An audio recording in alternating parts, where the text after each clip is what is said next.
Граѓаните се жалат на скапотијата, владата се уште анализира дали има потреба од мерки. Оние кои ги анкетиравме велат цените дивеат, скапа е храната, но и се останато. Скапо ни е како не. Се ни е скапо, и храна, и облека, се е скапо. Среши имаме купено пол кила само и кајси едно 400 грама и толку за оваа година. Скапо е сигурно, да, 250 денари среши премногу.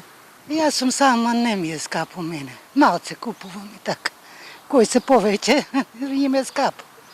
Периодов повторно актуелни станаат црешите со нивната висока цена. Премиерот Мицкоски вели доживеале елементарна непогода и поради тоа се скапи.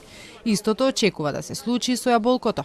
Тврди дека има план за мерки, но не откри какви. Се уште се анализирал пазарот. Конкретно за црешите не се 500 денари кило, црешите се движат од 200 до 300 денари кило, но тоа е многу.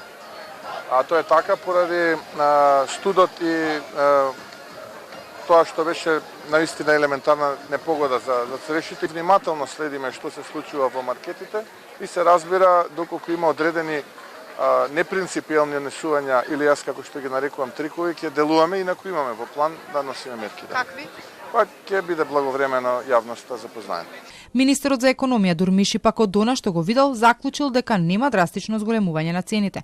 Нема зголемување, да речеме драстично зголемување на цените на делот каде што ние сме надлежни, на делот на прехранбени основни производи.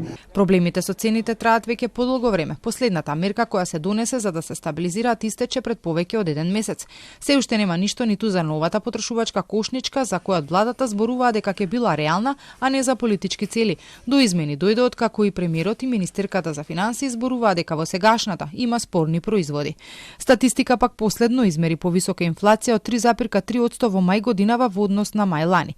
Ова е значително над европската, кон која постојано се зборува дека треба да се движи македонската економија.